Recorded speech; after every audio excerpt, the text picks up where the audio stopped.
Em crise de credibilidade há um ano, produtores de leite expõem o melhor da genética leiteira gaúcha em feira que tenta recuperar a imagem do setor. Trabalhadores do campo vão ganhar protetor solar do governo.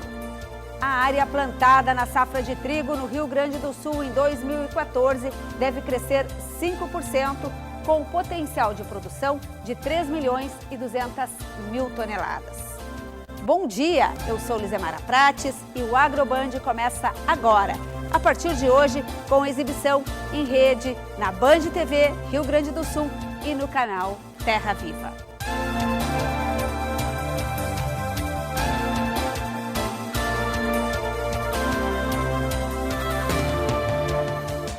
Em meio à crise de credibilidade que afeta a imagem do leite gaúcho, produtores expõem o melhor da genética leiteira na Expo Leite FenaSul até este domingo no Parque Assis Brasil, em Esteio, na região metropolitana de Porto Alegre.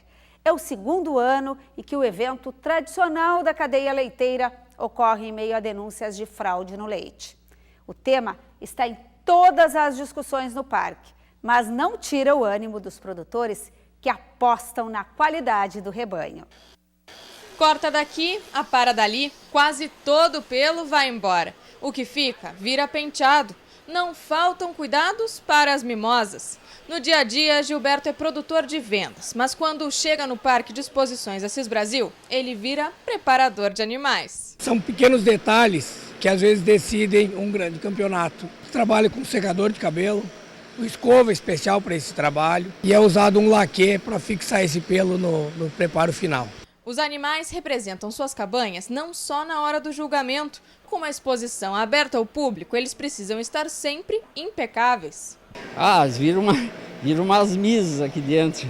Para este ano, ficou difícil bater o número recorde de expositores e animais registrado em 2013. Acontece que, para o produtor, custa caro participar da feira. É preciso mão de obra, deslocamento, dias sem produção. E aí, só vem quem tem certeza das chances de lucrar.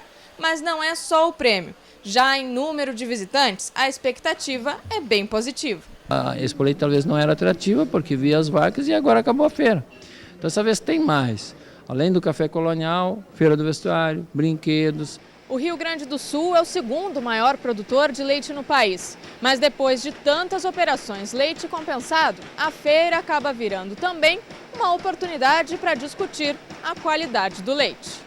Em todas as 4 operações anteriores, não houve queda no consumo que afetasse o produtor a ponto de precisar baixar os preços. Mas ainda há receios para alguns. Isso pode ocorrer algum problema de queda até de consumo em função de toda essa situação.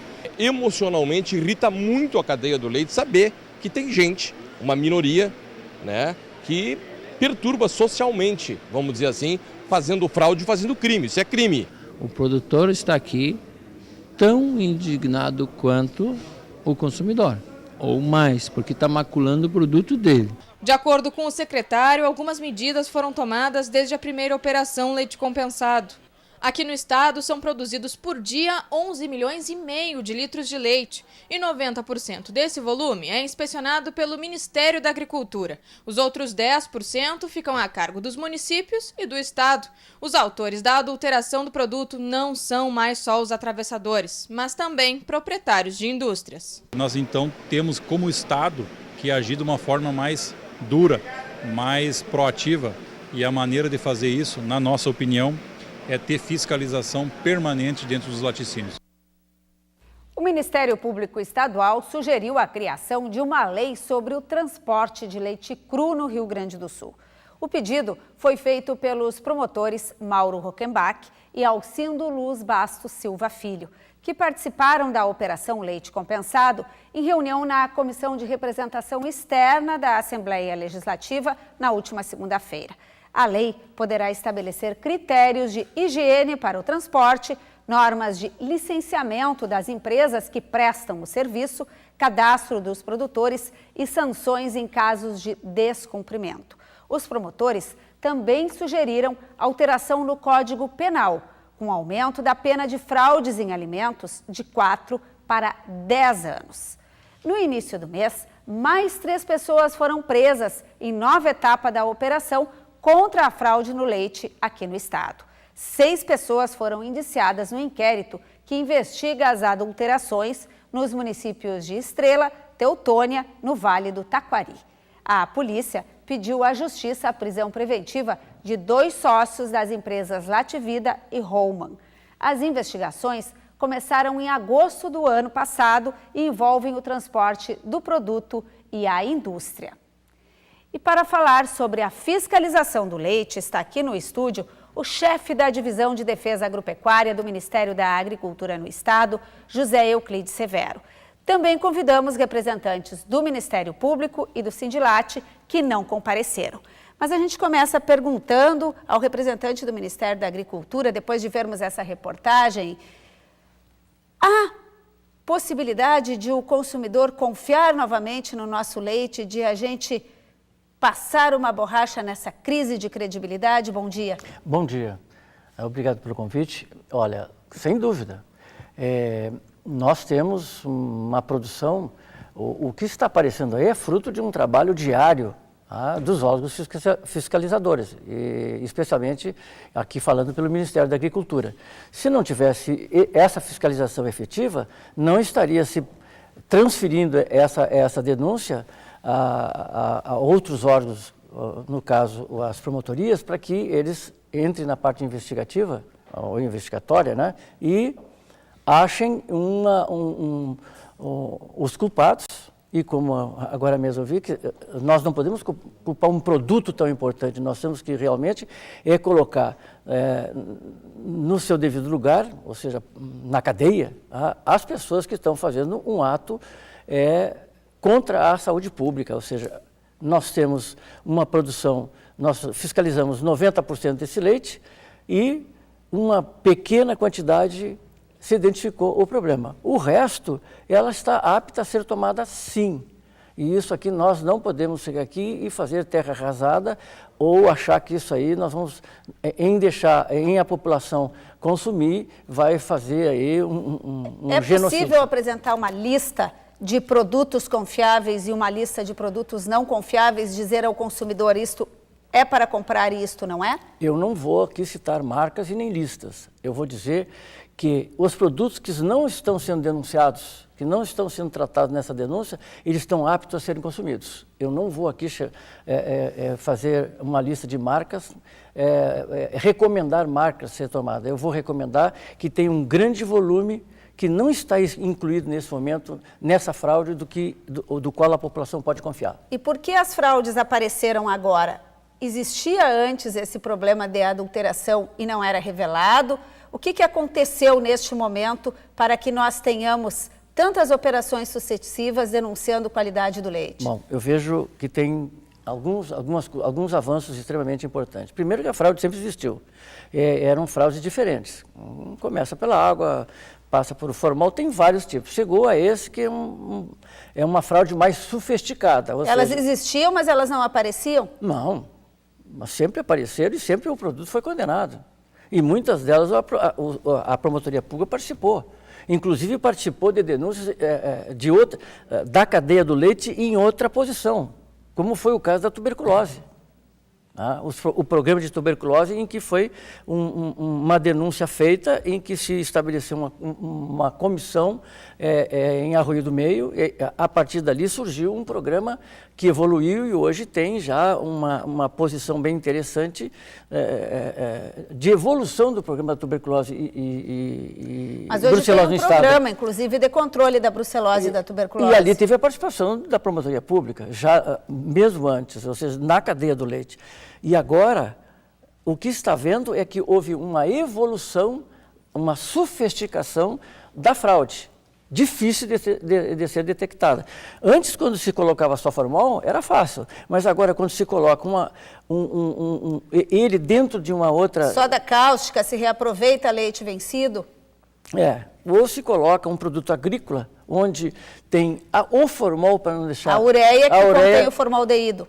O formaldeído, para que não haja evaporação do produto. Ali, eles colocam a fraude, fazem a fraude através. Ou seja, para constatar aquilo ali, você teve que se fazer o aprimoramento das tecnologias. Então não é uma coisa tão simples, mas foi detectada. Isso quer dizer que existe uma efetividade de trabalho no sentido de detectar o que está sendo, alguém está praticando de maneira errada, ou seja, está produzindo de maneira errada. Então, eu não vejo por que vai se castigar, vai se condenar uma grande quantidade de leite produzido de maneira adequada, privilegiando aí uma minoria que está trabalhando de uma maneira errada. E tem fiscais suficientes para atuar em todas as indústrias e dar qualidade a todo esse volume produzido aqui no estado? Olha, esse é um assunto bastante interessante. Eu diria que não tem a quantidade ideal, mas não é neste aspecto aí que está havendo a falha. Tanto é prova de que tem gente e está atuando que a fraude foi identificada, e foi identificada pelo Ministério da Cultura e passado ao Ministério Público.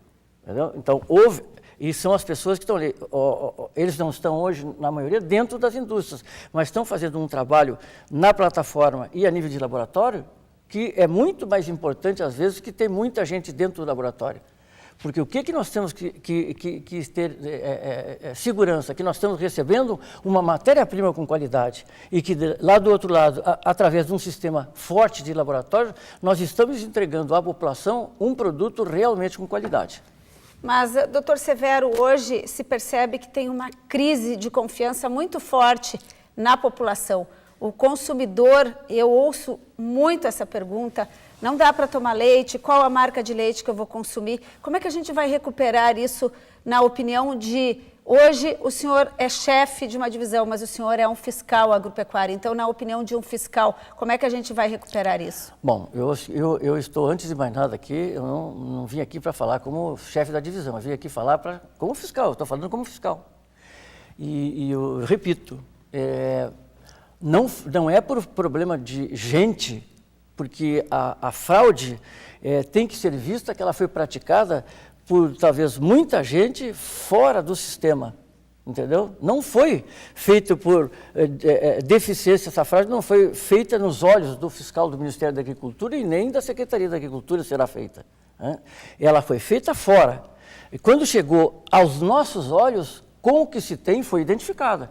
Portanto, eu não vejo que o problema da fraude tenha que se discutir nesse momento se falta ou não, gente. Falta. Mas, para mim recuperar a credibilidade junto ao consumidor, eu não posso aqui começar a usar do que eu preciso gente para que eu vá resolver o problema. Não. Eu tenho que dizer à população de que o que está sendo feito representa... tem um trabalho muito importante, profundo, e que tem uma grande quantidade, a maioria esmagadora dos litros de leite produzidos no estado do Rio Grande do Sul está apta a ser consumida. E eu faço até um desafio. Me apontem, eu gostaria que apontassem casos de saúde pública causados pelo leite. Agora eu vou lhe fazer uma pergunta em relação a isso. Os casos de tuberculose têm aumentado, segundo a Secretaria de Saúde. Pode ter alguma coisa a ver com o consumo do leite ou seria algo em separado, na sua opinião? Não, algo em separado, até porque nós tem temos... esse programa de controle hoje. Até porque aqui no estado do Rio Grande do Sul tem, no Brasil de modo geral, tem uma característica que nós tomamos o leite de caixinha. Então, ali... a grande maioria toma aquele leite. Esse risco pode existir quando é tomado de maneira indevida um leite cru nas propriedades, ou alguém que tenha nas pequenas cidades, às vezes tem esses costumes, mas a grande maioria do consumo do leite no estado do Rio Grande do Sul, esse leite de caixa, esse leite que ele sofre pasteurização, ele não tem possibilidade. Essa proposta do Ministério Público do leite cru que a gente viu há pouco aí, de transportar o leite cru, pode trazer problemas, na sua opinião? Não. Não? Seria bem-vinda? Não, seria bem-vinda, eu não vejo problema nenhum. Muito obrigada ao doutor José Euclides Severo, que conversou conosco aqui, então, esclarecendo dúvidas de tantos consumidores em relação a esse produto nobre que é o leite. Agricultores gaúchos que passam parte do dia debaixo do sol vão ganhar protetor solar do governo do Rio Grande do Sul para evitar doenças de pele. As marcas na pele do seu Estevão também estão na do filho Cláudio. Foram causadas pelo sol. Quanto tempo o senhor sabe que tem câncer de pele? Olha, eu acho que mais ou menos uns 40 anos. Nas mãos, né? Onde não tem roupa, onde não tem nada. E depois nas costas. As costas é muito, já tinha muito, né? No rosto também, né? Hoje, aos 85 anos, os hábitos são outros. Chapéu grande, né? E sempre de roupa com manga comprida, né? Até as mãos, né? O filho Cláudio descobriu a doença há cerca de 10 anos. Já não vê mais o sol da mesma maneira. Costumo levantar a camisa, eu ponho sempre uma camisa com gola, levanto, fecho o botão, aí o pescoço está protegido. Às vezes tem um serviço que tu tem que fazer quando o sol está muito quente, tu não sabe, será que vale a pena ir lá? De acordo com o INCA, o Rio Grande do Sul está acima da média nacional em incidência de câncer de pele. E no campo, onde a exposição ao sol é constante, não poderia ser diferente. Eu acredito que muita gente saiba que existe o protetor, mas não sabe nem onde adquirir, aí não sabe se tem na farmácia, se tem no comércio e às vezes até fica envergonhado em pedir. A disponibilização do produto foi publicada no Diário Oficial do Estado e deve começar na segunda quinzena de maio. O projeto é pioneiro no Brasil. Sabemos que é uma conscientização que deve ser feita. O Rio Grande do Sul é um dos estados que tem maior índice de câncer de pele devido às nossas origens, à nossa pele branca, clara. Os agricultores deverão estar cadastrados nos sindicatos das cidades. Inicialmente, 129 municípios gaúchos receberão o produto. Nós vamos assumir, na sequência do programa, a fabricação do protetor solar nas nossas instalações, mas houve também a necessidade de articular com as entidades parceiras, os sindicatos dos trabalhadores rurais, que vão nos ajudar a sensibilizar o público-alvo, a buscar uma maior agilidade no cadastramento dessas pessoas no serviço de saúde. Serão 3 unidades por pessoa para o ano. Parece pouco, mas os especialistas garantem que é o suficiente para um começo. Temos que pensar que é um público que usará basicamente no rosto e outras áreas expostas como braços e mãos, né? Então a gente acredita que para início, né, da medida, para início dessa ação em saúde, seja um quantitativo suficiente. Não seja apenas a distribuição de um protetor solar, mas que se possa fazer uma campanha de conscientização. Uma medida muito bem-vinda. E agora é hora de saber com a Dmitria Proshnov como o tempo vai se comportar nos próximos dias aqui no Rio Grande do Sul. Bom dia. Bom dia, Elisemara. Bom dia a todos. Olha, pelo menos nesse final de semana, as temperaturas devem ser amenas e o tempo seco, com mínimas de até 7 graus na região da campanha. Um friozinho. Esse clima deve durar até segunda-feira e na terça uma área de baixa pressão pode trazer chuvas fracas na região noroeste do estado, próximo a Ijuí. Essa mesma área de baixa pressão traz mais frio, mas as temperaturas ainda não são extremas, com mínimas de 15 graus e máximas de 23. Na quinta-feira, chances de instabilidades na região sudeste do estado e na sexta o tempo volta a abrir. A Federação das Cooperativas Agropecuárias do Rio Grande do Sul divulgou nesta semana a estimativa do custo de produção da lavoura de trigo safra 2014. A área plantada deve crescer 5%, ficando em 1.030.000 hectares, com um potencial de produção de 3.200.000 toneladas. Para detalhar o levantamento, está aqui no Agroband o superintendente da FECOAGRO, Tarcísio Mineto. Bom dia. Bom dia. Vamos crescer em área, mas a produção vai ser mais ou menos a mesma agora que colhemos em 2013? O potencial e as projeções é que essa área possa avançar da ordem de 5%. Isso significa, Elisemara, se as condições climáticas forem favoráveis, teremos um potencial de produção da ordem de 3,2%. Que é o mesmo deste ano. Mesmo desse ano, porque no ano passado, ou melhor, 2013, a safra foi excelente em termos de ganho de produtividade, em termos de condições de grão e de qualidade. Então nós não teremos recorde, em princípio, agora em 2014? Poderemos ter, volto a dizer, depende das condições climáticas, se elas forem favoráveis, poderemos atingir um recorde de produção. Porque numa área de 1.030.000 hectares da safra passada, nós projetamos que pode crescer na ordem de 5%. Se esse crescimento de área corresponder com um bom patamar de produtividade nessa safra 2014, poderemos ter sim um recorde de produção no Rio Grande do Sul. E aumentou o custo de produção? Aumentou, Elisemara. O custo de produção foi 13,3% superior à safra passada. Nós fizemos um ajuste nos coeficientes técnicos, em função de que também a resposta em produtividade, o uso de tecnologia, foi importante que o produtor fez essa avaliação e que valia a pena. E neste ano ele está analisando os números, qual é a expectativa de rentabilidade. Quais itens vocês levaram em conta? Nós levamos em conta o item aplicação de fungicida, o número de aplicações, a questão de inseticidas também, a questão também de outros agroquímicos que foram utilizados, no quantitativo de insumos, fertilizantes e cobertura.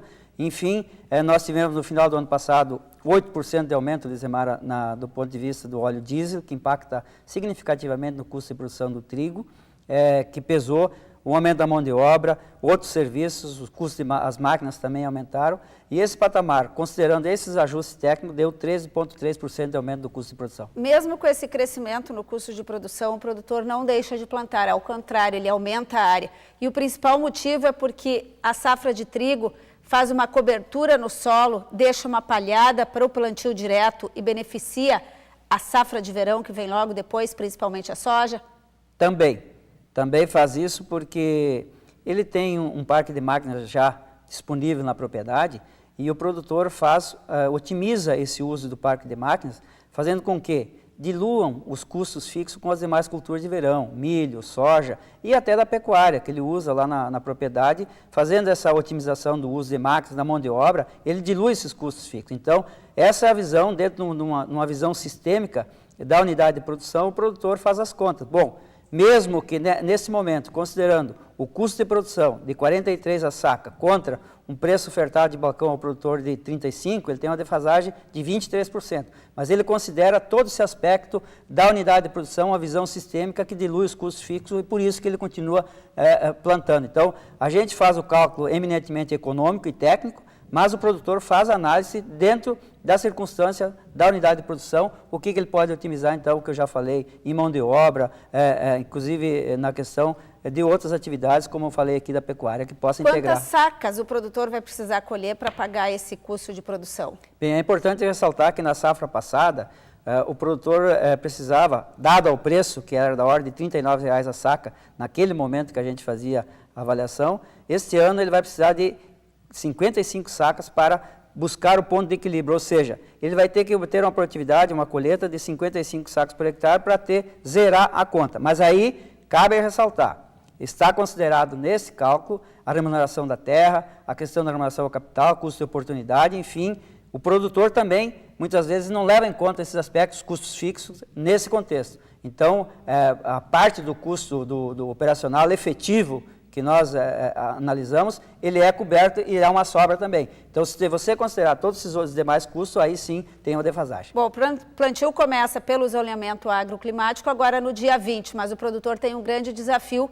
já no dia 22, uma luta para manter a tarifa externa comum nas importações de países vindos de fora do Mercosul.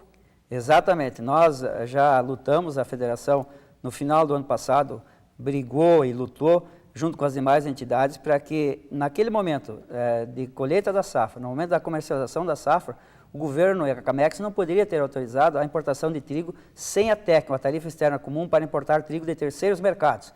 Haja vista que no Rio Grande do Sul, só no ano passado, a maior importação vinha da Argentina, entrava trigo da Argentina, entrou mais trigo dos Estados Unidos. No Brasil, idem. Então, nós, nesse momento, tem esse comentário e essa avaliação, esse pedido da indústria. Esse pedido da indústria e o setor, a FECOAGRO, já encaminhou o expediente com as demais entidades para que isso não aconteça até que toda a safra do Rio Grande do Sul e a safra brasileira seja comercializada. Muito obrigada ao Tarcísio Mineto, que é o superintendente da FECOAGRO. Tem trigo ainda para vender aqui, então primeiro vender o nosso para depois trazer o de fora. Em instantes, nós vamos saber como foi o lançamento da Ovinofest, que acontece no final do mês na região da Campanha aqui do Rio Grande do Sul.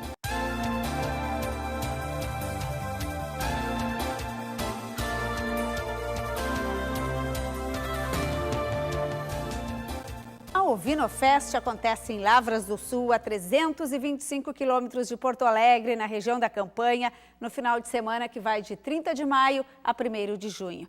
Esta edição da Feira de Gastronomia com Carne de Cordeiro foi apresentada em Porto Alegre nesta semana. Mais investimento na melhoria das raças, estímulo no consumo da carne de cordeiro.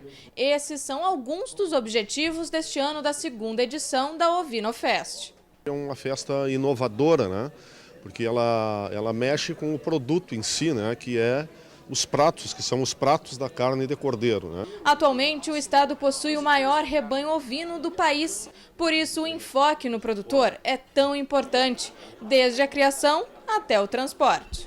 E esse estímulo vai diretamente para as famílias, para os criadores, para os produtores, e tem inclusive um apelo maior nas regiões em que nós temos a ovinocultura forte, como é o caso de Lavras.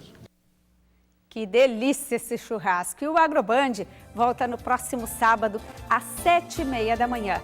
Eu passo um período em férias, mas vocês seguem bem informados com a Gabriela Lerina. Um bom final de semana a todos!